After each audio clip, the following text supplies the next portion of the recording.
bà bờ sân này dương vậy ông pi ở bánh ha chủng lúaឬក៏bánh ha bà tiếng bật tơ bà bờ sân này dương vậy ông pi cụ ta với nhá lục cụ ta sợ lại Ferguson cứ quạt miền pi thùng bà vậy pi Arsenal có cu đá bà tay cu cuộc được chèn bà tay bờ sân vậy tha cu đại op ឬក៏យើងនិយាយថាផ្លូវចិត្តខ្លាំងនោះគឺមានតែពីរឯងបាទសម្រាប់លោកគ្រូតា Sir Alex Ferguson គឺ Liverpool ហើយជាមួយនឹង Man City បាទឲ្យតែប៉ះពីរនេះបាទគ្រូតា Sir Alex Ferguson ធ្វើមិនឲ្យឈ្នះបាទតែប៉ះ Arsenal បាទគេហៅថាមកជុំធ្វើមិន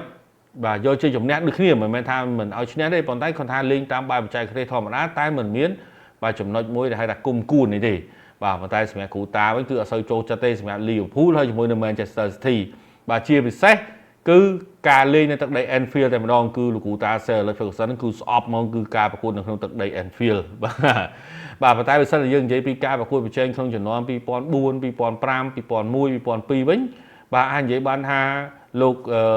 Arsene Wenger គឺជាដៃគូមួយដែលជាការប្រកួតប្រជែងបាទគ្នាខ្លាំងមែនទែនបាទសម្រាប់គាត់ទាំងពីរនាក់គឺយកកីឡាករមកល្មមប៉ុន្តែកែច្នៃជាកីឡាករដែលល្អ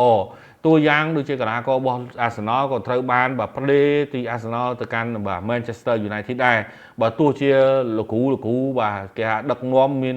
ការប្រកួតប្រជែងខ្ពស់ប៉ុន្តែពួកគាត់អត់មានបញ្ហាបាទគេហៅថាខ្វែងគំនិតគ្នានោះទេឬក៏មានបញ្ហាស្គមគុំគួនមួយណាទេតែបើសិនវិគ្រូតាវិញគាត់មិនសូវចូលចិត្តទេ Arsenal ជាមួយសុំទៅបាទអត់សូវចូលចិត្តទេ Liverpool ហើយជាមួយនឹង Manchester City បាទតែមានរឿងរ៉ាវច្រើនណា